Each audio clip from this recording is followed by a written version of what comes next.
Imagine when you share your darkest hours, they become someone else's light. I'm Jennifer Lee, a global community storyteller, host, author, and survivor, guiding you through genuine, unfiltered conversations. Together, we break the silence, shatter stigma, and amplify voices that need to be heard. Each episode stands as a testament to survival, healing, and reclaiming your power. Listen to I Need Blue on Apple Podcasts, Spotify, YouTube, or your favorite platform. Learn more at www.ineedblue.net. Trigger warning: I Need Blue shares real-life stories of trauma, violence, and abuse meant to empower and support. Please take care of yourself and ask for help if needed. Now let's begin today's story. Fentanyl is the deadly synthetic opioid that has contaminated the illicit drug supply and is killing thousands of Americans. In fact, it is the number one cause of death of Americans ages 18 through 45, more than car accidents, suicide, and gun violence combined.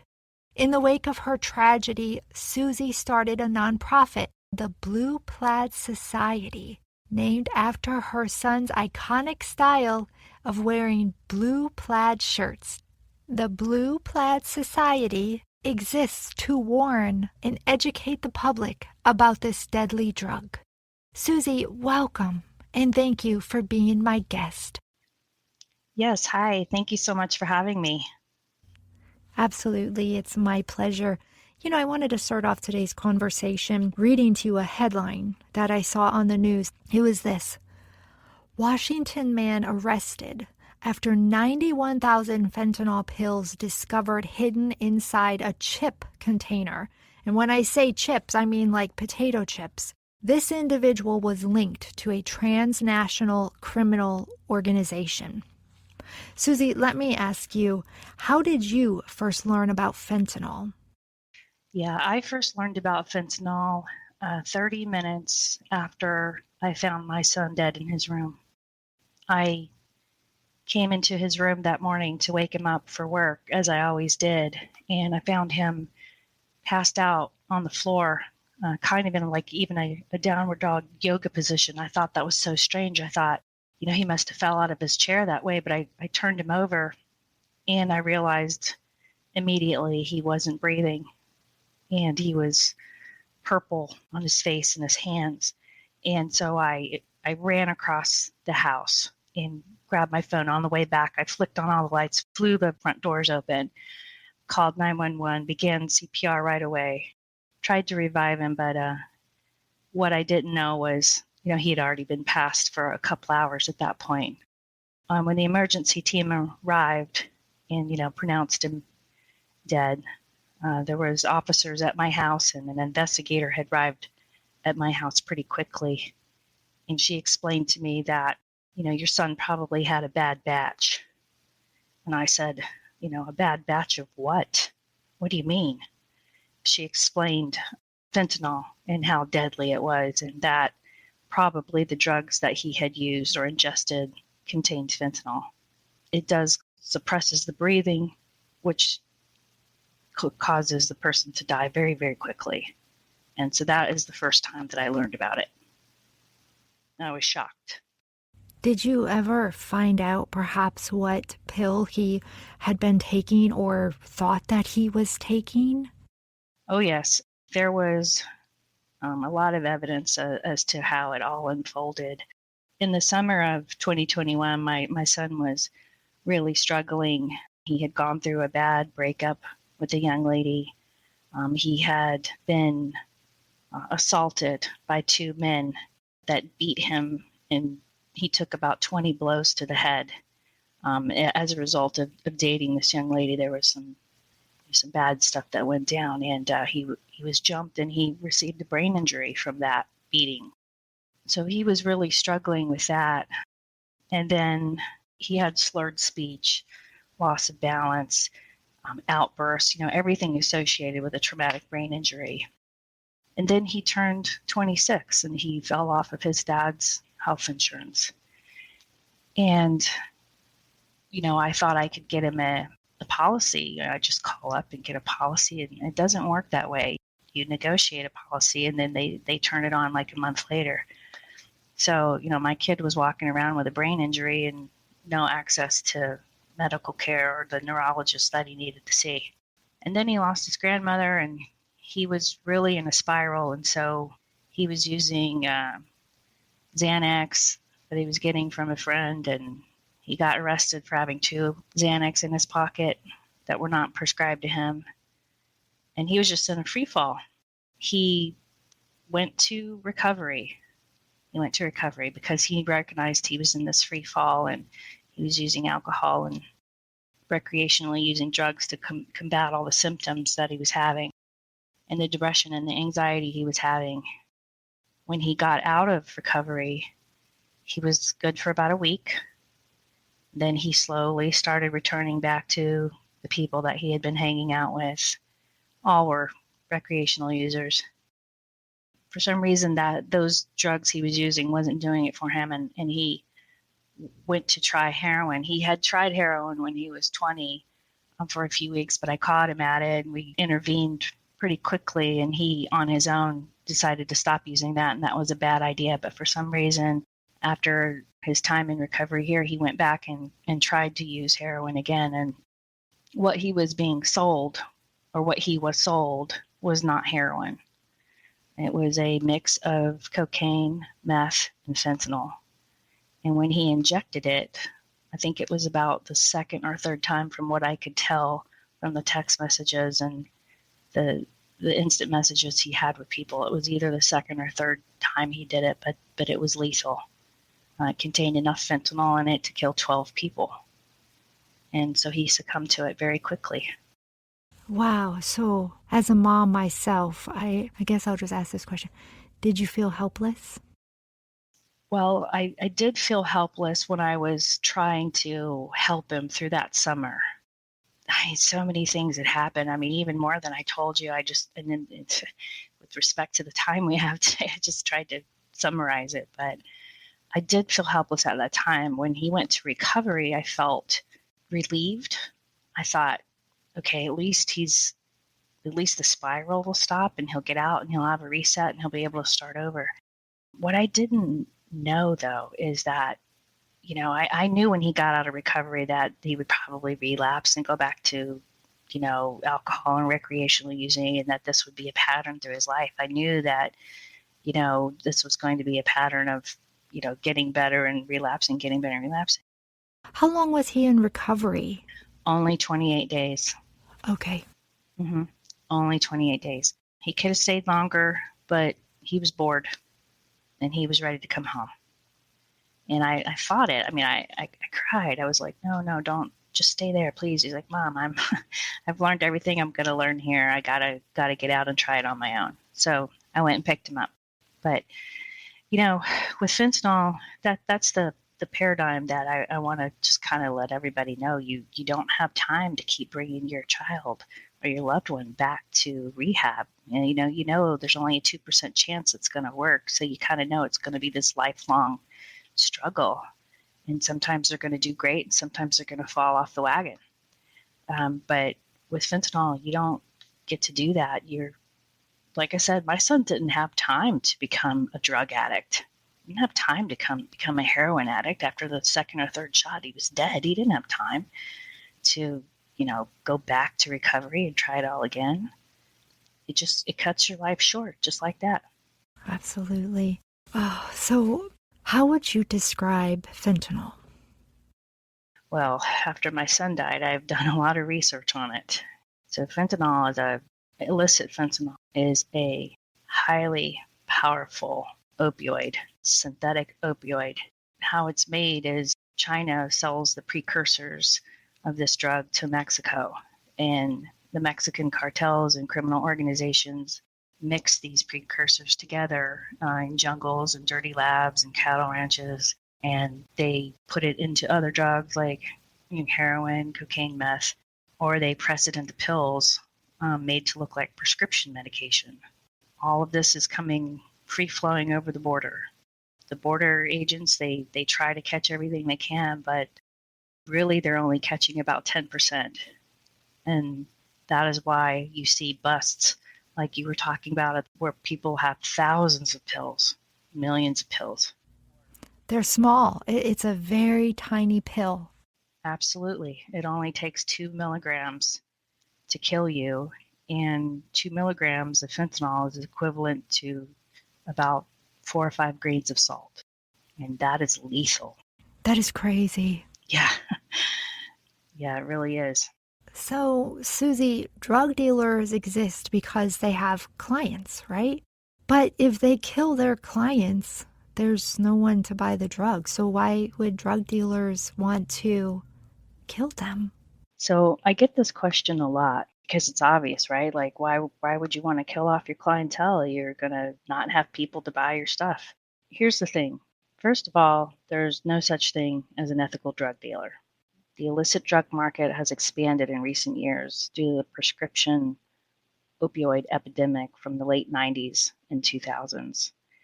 Doctors overprescribed opioids to millions of people, treating it for chronic pain, and they were compensated for doing so. So by doing that, we went from 3 to 4 million drug users in the country to 10 to 12 million. And then we shut off the prescriptions. We realized that was a bad move. So we shut off the prescriptions, and now you have 10 to 12 million people now addicted to opioids that have nowhere to turn except for to the street. So now instead of selling to 3 to 4 million people, drug dealers are selling to 10 to 12 million people. The margin for loss, they don't care. If they're selling to millions, they don't care if they kill 100,000 a year. And they use fentanyl because it's extremely cheap to make. It's extremely easy to conceal and transport.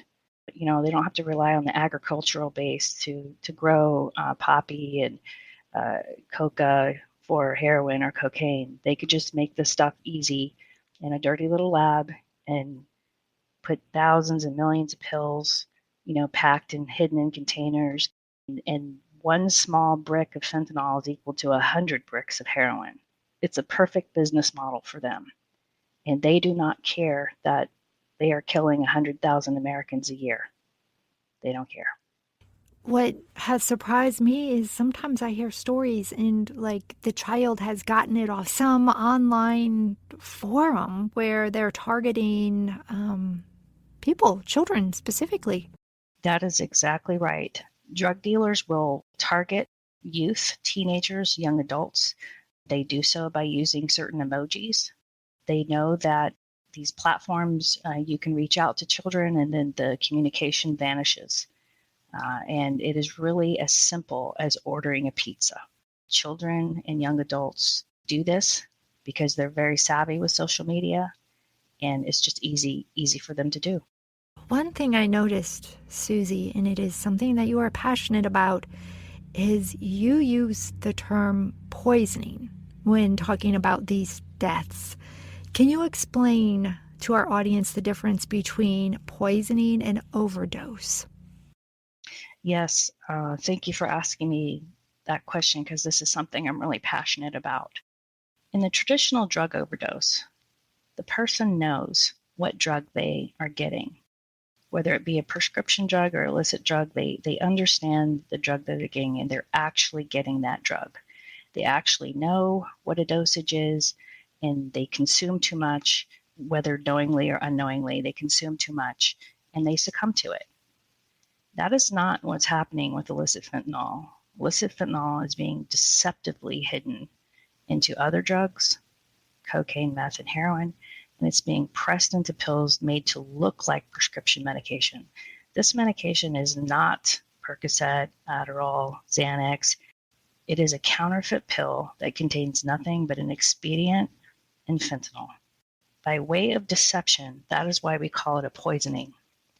And let me explain a little further. Let me give you a very simple example I like to tell people. You like to drink coffee or you like an energy drink. So your drug of choice is caffeine. So you come over to my house and I give you a warm cup of coffee, you drink the coffee, it's very satisfying, you get your caffeine, and no harm comes to you. Say your drug of choice is caffeine and you come over my house and I give you a warm cup of brown water and I put fentanyl in it. I tell you, here's your caffeine. You drink it and you die instantly. Well, you've been poisoned. I poisoned you. That's exactly what is happening. These people are hiding this harmful substance in other substances or in pills made to look like something else. And they're giving it to our children. They're giving it to our loved ones. And our children and loved ones are dying instantly from it. That is why it's a poisoning. There's no safe dosage of illicit fentanyl. 2 milligrams will kill you, as we said earlier. Just a few grains of salt, that'll kill you. That is a poisoning, and it is an act of murder. And that's why we call fentanyl the murder drug. That is a great explanation, and I never thought of it that way. So thank you so much for sharing that. I get it now. It's scary. It certainly doesn't make it any easier. And just to expand on that a little bit, sometimes I have parents or loved ones come up to me and say, but my kid knew he was taking fentanyl, or she knew there was fentanyl in it. Well, just because they knew doesn't mean they weren't poisoned. If I hand you that cup of brown warm water and I say, hey, there's fentanyl in it, and you take it anyway, that doesn't mean you weren't poisoned. You were still poisoned. You're still poisoned by way of what the harmful substance was. That's how I explain that. I wonder how, and maybe you've had this conversation with other parents, but we understand how lethal it is. So why would a child then decide to take fentanyl? Does that make sense? Yeah. Typically with the children, especially ages 12 through 17, they do not understand that they're taking fentanyl. They really don't. These are first-time experimenters, or they're recreational users, just experimenting with drugs or different kinds of drugs. They really don't know about fentanyl. That is where the advocacy comes in. What we try to do at the Blue Plaid Society is inform parents that this is happening, that this is really happening, and the threat is real. When I'm on my campaign and trying to do that, a lot of times I'll run into people or parents and they'll say, oh, no, I've taught my kid about drugs. My kid's a good kid. My kid would never do this. And that's wonderful. I'm so glad that they have done that. However, sometimes kids do dumb things, even when you tell them. That's just the nature of being human. Sometimes we take those risks, even though we know we're not supposed to. We do it anyway. Or perhaps they had been drinking and they don't realize their inhibitions are down and they think, oh, my friends are taking these pills, so I'll take one too. That can happen. And that's what we want to try to get out to people is, even if you think you've done everything right, please just listen to the message. Please consider it, and please talk to your kids about it, just to give them one more layer of protection against this crisis. How important is it that our children get this information? I'm very passionate about wanting to get into the schools. But, as a parent, I'd want to hear the message first myself and judge for myself when I should talk to my kids about this. So I'm very respectful of that. But overall, what I would like to see is parents on board, parents knowledgeable and on board with this, and parents agreeing to allowing nonprofits such as the Blue Plaid Society to come in and talk to children with a regulated program to do so. Because, we're not here to scare children. We're not trying to scare people. We're just trying to arm them with the truth. And the sooner you can start talking to them about it, better off they're going to be, the more knowledgeable they're going to be. We have a thing, when we were younger, probably you were part of the Just Say No campaign, or you probably heard of the Just Say No campaign. And, that got a lot of criticism because maybe it didn't work. I don't understand why people say it didn't work. It did work for me. I don't know. I did. I remember the coloring book. We had a little book, and Yeah, I know when I was in school and I was kind of met in that moment with that peer situation where, someone was handing me a marijuana cigarette. I was like, no, thank you. I just said no, and it worked for me, and it was cool. But what we try to say now is just say no, KNOW, which is just have the knowledge going forward that, you're not just going to try this drug and wake up in the morning and say, man, that was really dumb. I wish I hadn't done that.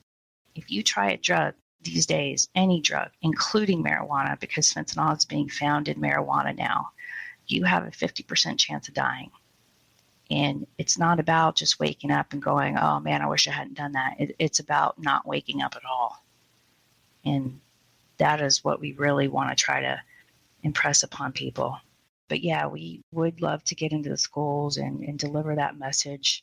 I know you kind of talked a little bit about pushback, but what pushback do you foresee as to why they might not want this message in the schools?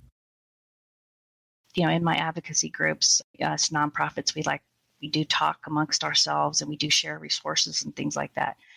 Some of my other peers, they have gotten pushback because, this is a very heightened, scary message that we are putting out there. You take a drug and you die instantly. That's scary. You have to be very careful how you deliver that message to students and young people. You want to tell them the truth. I mean, you want to give them the knowledge to protect themselves, but you don't want to send them home freaked out. And I think if we do that, parents get very concerned. Parents call the school, hey, you're freaking out my kid. Hey, what are you telling me? He or she could die instantly. Is there a drug problem in the school? The message might get diluted. So I think it's very important to get to parents first, show them the curriculum or the learning plan and have them sign up to it and then go forward. Yeah, and I think you'd absolutely agree that, you want their collaboration. You want them included. You want them, there if they want to deliver a message as well. This is very much a community issue, and it's going to take a community coming together to bring that awareness. And our interview is not over, but right now at this point, if somebody is listening and is like, okay, I want to help, I want to contribute, I know someone, I can connect you, how do they reach out to you? Yes, you can reach out to me at blueplaid.org. You can go to our website. There's a contact us page. You could reach me, Suzy, Suzy, at blueplaid.org. You can send me an email message, or you could call me 321-344-0075. Can you tell everybody what Blue Plaid is and where that name came from? Yes, thank you for asking me that. The Blue Plaid Society is a nonprofit organization that I founded. We were created to provide fentanyl awareness and education to the public. The reason we call it the Blue Plaid Society is because my son always wore blue plaid shirts. He has tens of blue plaid shirts, and they're all still hanging in his closet.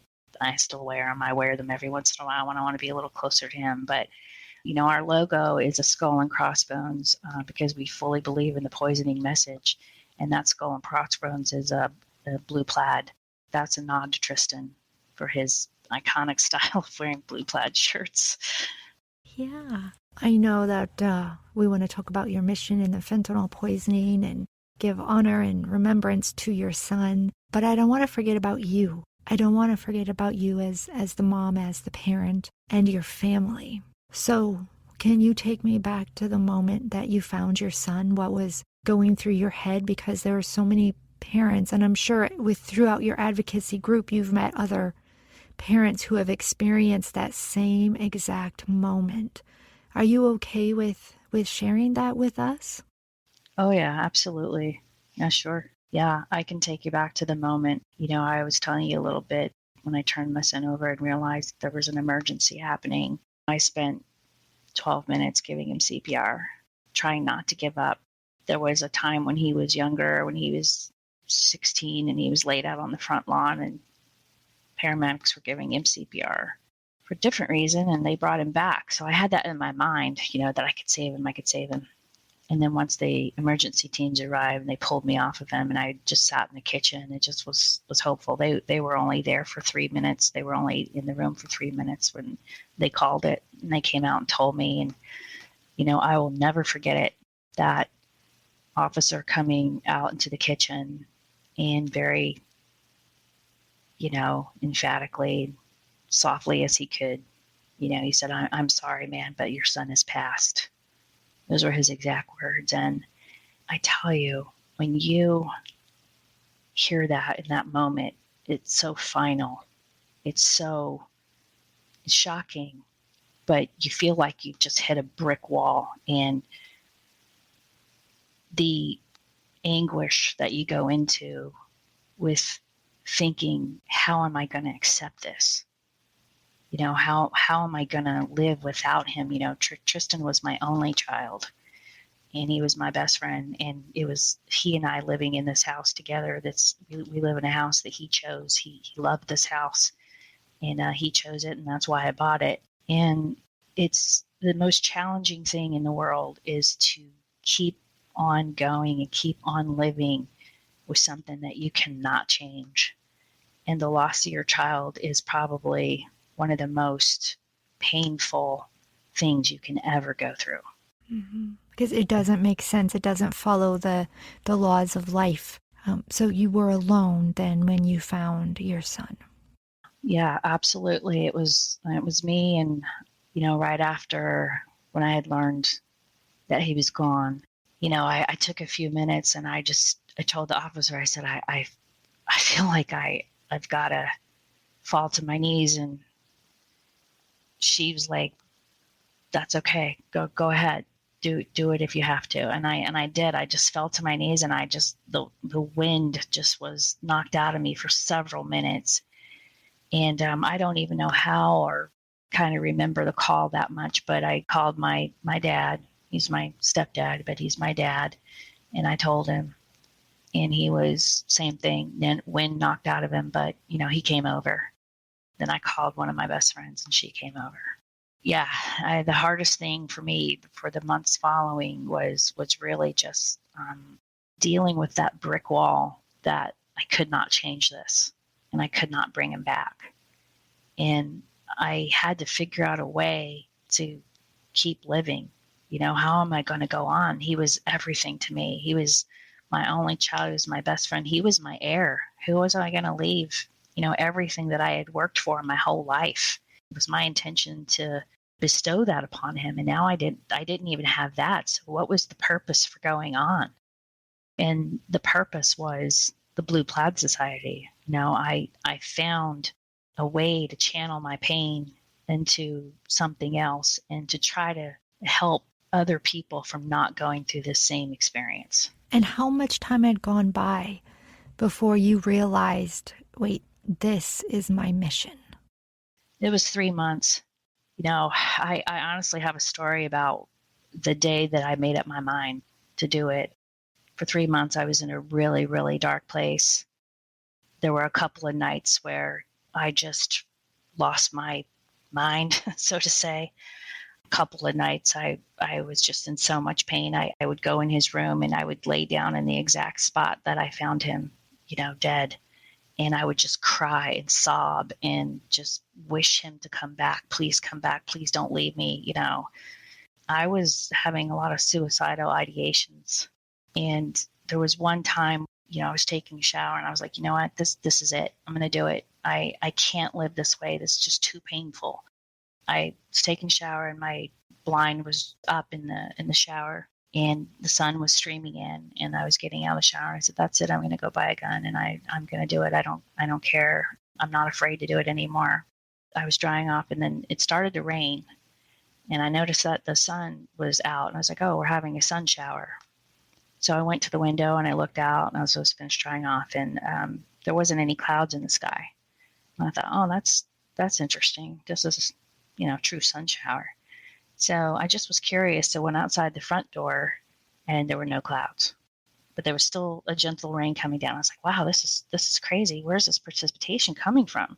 So I decided to walk all the way around the house just so I could kind of see. There must be clouds miles off, and the wind's just bringing it this way. But that wasn't the truth. I walked all the way around.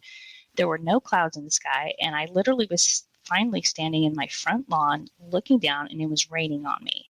And Tristan knew that I loved the rain. I always loved the rain, still do. And he was like, "No, Mom, I see you." And he's like, "Look up, look up. You see, even through the rain, there is still light." I know there's probably some scientific explanation for why I was where the precipitation was coming from, I'm sure, but I choose to see that as a sign in the very moment that I was contemplating doing something very terrible. And it was in that moment that I said, "All right, I see it, and I'll do what you want me to do." And I just said, "You know what? The only thing I can do is tell my story and hope that other people take warning and maybe do something different to save their child or their loved one." And I got on it, and ever since then, I have never had a suicidal ideation ever since that day. My work keeps me really busy, really engaged, and I just hope that I could just even save just one person. That would be enough. I think that's awesome. And we definitely want to talk about some of the wonderful things that you have going on. But I do want to ask you, Narcan. We've heard a lot about that. What can you share in regards to that? Yeah. So Narcan is the antidote. It's a very simple nasal spray. It has 4 milligrams of ingredient in the nasal spray. And if you come upon someone who is in a situation where they may be succumbing to fentanyl or an opioid or any opioid, you can spray that up their nose, turn them on their side, keep trying to wake them up, keep trying to bring them around. And then if 1 minute later, if they're not come around, you spray another spray. Sometimes it might take 3 or 4 mists to get that person to come around. Yeah, that's what it is. It blocks the receptors that are uptaking the opioid. So it reverses the effects of the opioid. And do you think that would have helped your son with his situation? Yes. Well, so interesting enough, I did have Narcan in the house, but I didn't know that it was for an opioid reversal. I had been prescribed a sleeping medication in the past because I was dealing with my own anxiety, and I kept those pills in the safe. A lot of prescribers will co-prescribe Narcan with other types of medications that you could possibly overdose on or not use properly. And so it was for that reason. And my son had taken it, and he had it in his backpack, and there was an open container of Narcan in his closet. But I know for a fact that he did not use it that night, that he died. My son died with still a needle in his arm. He really succumbed to it, fentanyl poisoning, instantly. He didn't have a chance to use Narcan that night. So who should have Narcan in their possession? Well, in my opinion, it's every single person. But I mean, truly, obviously, if you have children or teenagers, you definitely want it. If you have people that are active in substance use disorder, I would definitely have it around. Really anyone. I wouldn't be afraid of it. It's really just a nasal spray. It can't hurt you. If you spray it up your nose, nothing's going to happen to you if you're just not having a problem. So it's really harmless, but it's very effective for reversing an opioid. Mm-hmm. And where can somebody get that? Interesting enough, Brevard County just received a grant for a Narcan or naloxone distribution in the county. So you can call Brevard County Fire Rescue, and they have a program for distributing it. I'm not exactly sure of their distribution program, but I do know that they have it, and you could pass it out for free. Blue Plaid has applied to be a naloxone distributor. We're waiting on our certification to do that, but once we have that, that'll be part of our advocacy and our outreach, and we'll always have it at our programs. Did you reach out to support groups for yourself afterwards for support? I did at first. I did find, one group that, was dealing with the loss of a child. They were very good people, but it was kind of the loss of a child through any means, and a lot of it was, infant deaths and things like that, which is terrible and very sad. But I really wasn't able to share my story. And then I finally just kind of happened upon certain Facebook groups that deal specifically with fentanyl poisoning, overdose situations, parents that have lost children through death drugs.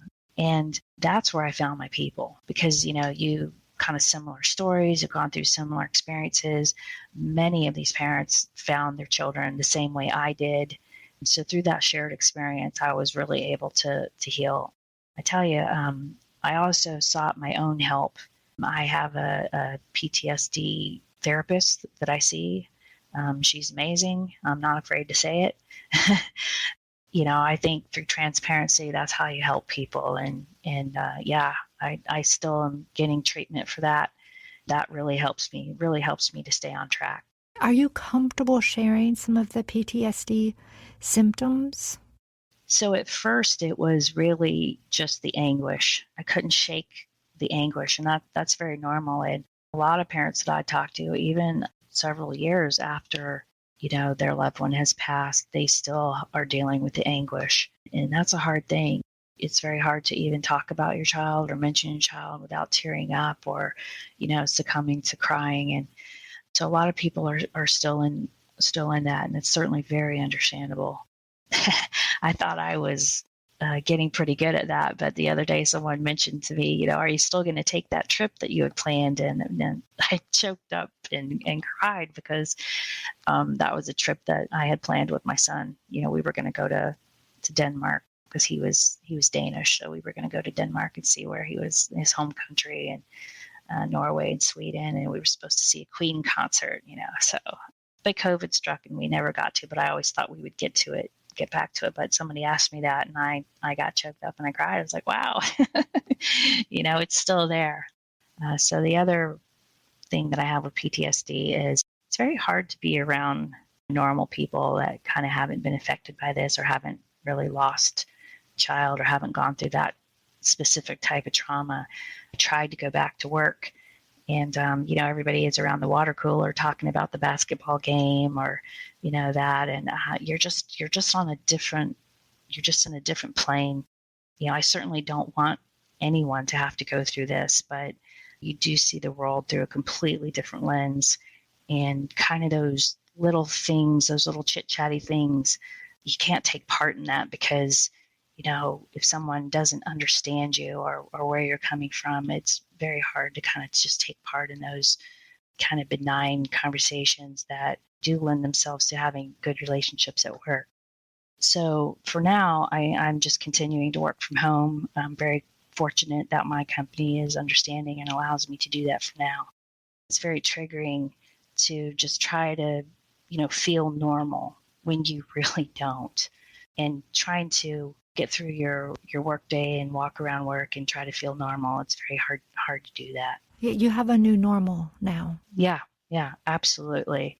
And do you have the support you feel you need? I mean, I love that you're going to therapy for your PTSD. Or is there one area where you wish you had some place to go to heal whatever it is you're feeling inside? I'm real fortunate that I am able to get the therapy, but I do have some really, really good friends that help me through this. And, I have one particular friend that, he's my co-chairman at the Blue Plaid Society, and he's also a very, very dear friend. And he shoulders a lot. He's a great sounding board. And on days where I'm frustrated, I just kind of vent to him, and he's very, very calm, cool, and collected, and just is like, yep, and he lets me get it out. And I tell you, the other resource for my mental health is Tristan's friends. Those kids, ranging in age from 24 to 27, those kids that he grew up with, and the 3 girlfriends that he had, who I consider my daughters, really, they always call, they always check on me. Sometimes I can just call them up, middle of the day or end of the day and be like, hey, what's up? I just need to talk to someone. And they're really great. They come to me with their problems sometimes, and it's wonderful that I can still be a guide and kind of have that parental connection with some of the young people that were of Tristan's age. So that really helps. That's great. And, I never would have thought of that. And I suppose the reason why is because we know everybody deals with their own grief in their own way. And sometimes we're afraid to reach out to others who also are close to the situation because we're a little apprehensive at maybe where they're at in their healing process and whatnot. Did you feel any of that hesitancy when you went to speak with his friends, or did you all instantly connect and be like, oh my gosh, thank you so much. I really needed this. I really needed you right now. No, there was no hesitancy in his friend group. They were here the night of. By 10 o'clock in the morning, they all knew what had happened, and they were all here when they were all off work in my house that night. Christmas, my son died on November 4th. Christmas was going to be hard because I had had such an amazing Christmas with Tristan and his girlfriend at that time the year before. It was the best Christmas ever.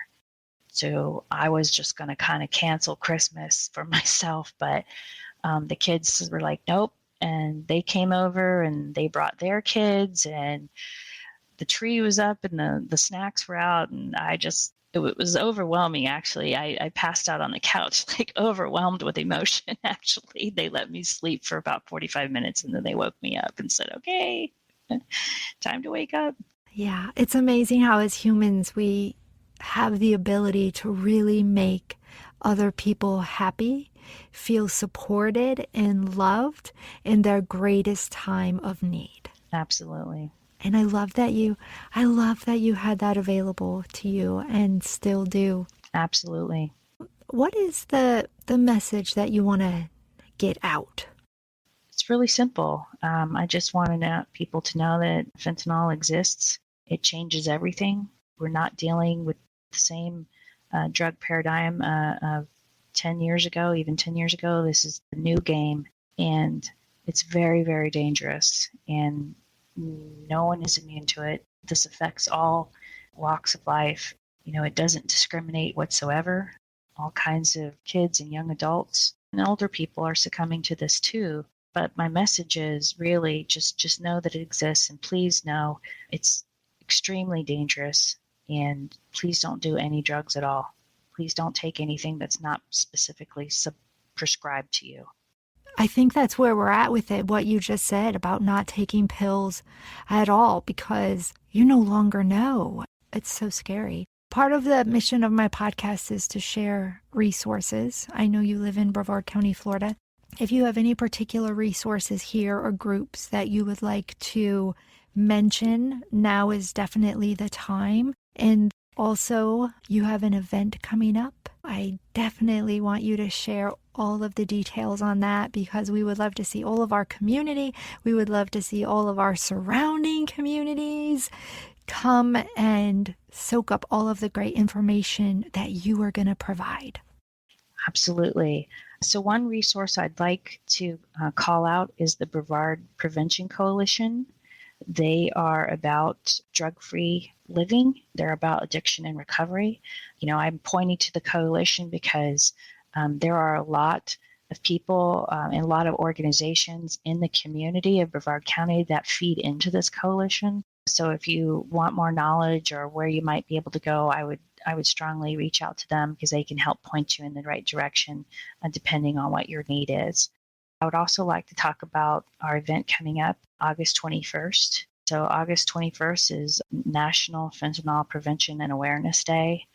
It is the day that bereaved families have come together to recognize this crisis and to call attention to the over 100,000 people that we lost last year alone to this. In recognition of that day, the Blue Plaid Society is hosting the 2022 Central Florida Fentanyl Summit. It's going to be kind of like a town hall. We have expert panelists that are coming to speak on the fentanyl crisis. We have representatives from the Drug Enforcement Administration, Brevard County Sheriff's Office, the Medical Examiner's Office, State Attorney's Office, Brevard Prevention Coalition, the Blue Plaid Society, of course. So we will all be there to speak, and then we will have a question and answer session. So we're really excited about this. Seats are filling up really fast. We're excited that that's happening. How many seats are available at this point? Like, how many people do you have coming thus far? I mean, because we're still, 3 weeks out? We do have room for up to 500. It's August 21st. It's Sunday from 1 to 3 p.m. It's at the Cocoa Beach Country Club in Cocoa Beach. This event is free. It's open to anyone. So we encourage people to come and listen to our panelists. You can go on Eventbrite and find us there. There will be a question and answer session following that. So you'll be able to ask questions to our experts. And we'll have a lot of resources there available that you can pick up and take with you, a lot of print resources that you can pick up and take with you and take home and come fully informed about this. That is great. You went through something so sad and tragic, and you are using that to help so many other people. And so soon after, where do you get your strength? Yeah, I go back to the signs that I get from Tristan. He's really strong with the force, I like to say. That was the first really major life-saving sign that I had gotten from him. But I get little signs from him all the time. Yesterday, I was just in my plant beds and I was kind of picking out the weeds, and it was really hot and humid, and this gentle breeze just kicked up. He was on my mind so much. He's never far from my mind at any time, but I was really thinking about him in that trip that we didn't get to take. He just blew that simple, gentle breeze right across, and it was almost like a little kiss on my cheek. I looked up at the sky and I said, "Thank you. I see you. I see you. Thank you for that." And then I just take those little signs as encouragement to keep going. So that's where I draw my strength from, is those little signs that I'm kind of open to, or that I interpret as signs from him. You're an amazing mom. Thank you. Your nonprofit, the Blue Plaid Society, how can people support that? Oh, absolutely. So we do have a donate button on all of our platforms. You can make your tax-free donation, and we do send you a letter to say that, so you can have that for your taxes. We also sell T-shirts online. We sell T-shirts and pins and little wristbands. We try to provide those products so people can use it for their own advocacy, at the same time to bring a little funding to us and what we do. And it does help because we do go out in the community. We have our big blue tent. We like to call it Big Blue. And we have all of our resources and things available. And that's how we connect in the community. And then when we put on these huge events like this, it takes a little bit of money to put on these types of events and to bring the community together and to have things that they can take home with them. So every single cent that we bring in goes 100% to our advocacy. Our volunteers do not take any money. Everything we do pro bono for Blue Plaid and for the community. Nobody takes a salary or anything like that. And where would you like to see the Blue Plaid Society grow? Where do you see your nonprofit in 5 years, for example? Well, the honest answer is I hope in 5 years we are no longer needed. I hope that in 5 years, the Blue Plaid Society, as well as the other nonprofits that are working so hard across the nation to help suppress the demand for these drugs and to make everybody in America aware that this is happening and that it is so deadly. I hopefully will get to the point where we suppress the demand that it's no longer needed. But if that doesn't happen, what I would like is definitely for us to grow in our own backyard. I'd like to become a household name. I'd like to be associated with fentanyl awareness. I'd love for everybody to have a blue plaid day and wear blue plaid to their work or their church or their school, because I'd like for blue plaid to become, the symbol for fentanyl poisoning awareness. But I would also like to grow with the state of Florida. I like to be able to go and speak and provide my story, or to provide awareness and education to other communities in Florida. And then I'd like to continue my work nationally. Through our website, we're able to reach people all over the country, and I hear from people all over the country every day. And we even have some followers in Canada, which is really cool. So I just want to keep doing my advocacy where anybody will let me. Absolutely. That's kind of how I feel as well. So thank you for allowing me and trusting me to share your story today. Yeah, absolutely. Thank you so much. I want to allow time for any final thoughts, and please tell our audience again how they can reach you, where they can find you, and just the date, time, and place of your summit. Yes, you can reach me at blueplaid.org. That is our website. You can reach me personally. You can email me at Suzy, S-U-Z-Y, at blueplaid.org. You can call us 321-344-0075. You can find us on Facebook, and we also have a closed group on Facebook. Just put in the Blue Plaid Society, and you should be able to find those two things readily. And we're also on Instagram, the Blue Plaid Society on Instagram. Our event coming up, it's August 21st. It's Sunday from 1 to 3 p.m. It's at the Cocoa Beach Country Club in Cocoa Beach. So again, it's a free event. Everyone's invited. You can come on out and learn about fentanyl poisoning and how you can protect your family and your students and your congregation from this deadly drug. Thank you so much for being my guest, Suzy. Thank you. I appreciate it. Absolutely.